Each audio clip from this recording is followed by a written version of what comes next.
everyone, so today we are going to understand how to find the value of x, especially when there is a fraction on both sides of the equal to. Now this is very easy if you know or if you understand basics of mathematics. Okay, so here we have 12 upon 65. First I'll show you the traditional method and then I will show you the easier method which you can do orally, okay, with which you can actually do this orally. Okay, now look over here. The first thing what you can do is we'll try to shift the variable on one side of the equal to. So basically what we will do is we will multiply both sides by 13x. So this and this gets cancelled. Okay, so we are left with 60 equals to 12 into 13x upon 65x. Sorry, only upon 65.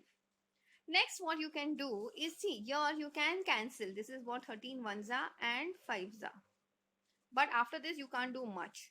So what we will have now is 60 equals to 12x upon 5. Next, what we will do is we'll try to shift the number on one side of the equal to. So multiply both sides by 5.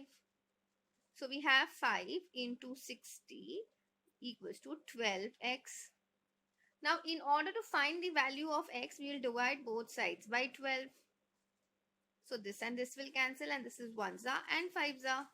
So therefore, I can say value of x is nothing but just 25. Okay. Now, let's understand or let's put this value over here and see if we are getting this particular equation.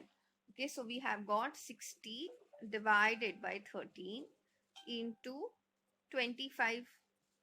Okay, so now we know that 5 12s gets you 60 and 5 5s gets you 25. So we are now left with 12 upon 13 into 5, which gets you 12 upon 65, which is your RHS. So we can say the value of x equals to 25 is absolutely correct. Now let me show you how you can do this entire thing like literally orally. 13x equals to 12 upon 65. The first thing what you should do is, see, when you have two fractions, okay, on either side of the equal to, you can directly cancel the numerators. So 12 ones are and 5s are, 13 ones are and 5s are. So now what we've got, 5x, 5 upon x equals to 1 upon 5. Cross multiply. So I will have 5 into 5, which is 25, equals to x into 1, which is x. Okay. Now, how did I do this? See, when I shift, we had 60 and 12, and then we had 13x, and here we had 65. So when I shift 12 on the other side, it will definitely go into the denominator. Okay. So this is 13x. This would have become 1 upon 65. So this would eventually get you 5, but we did this in first step itself.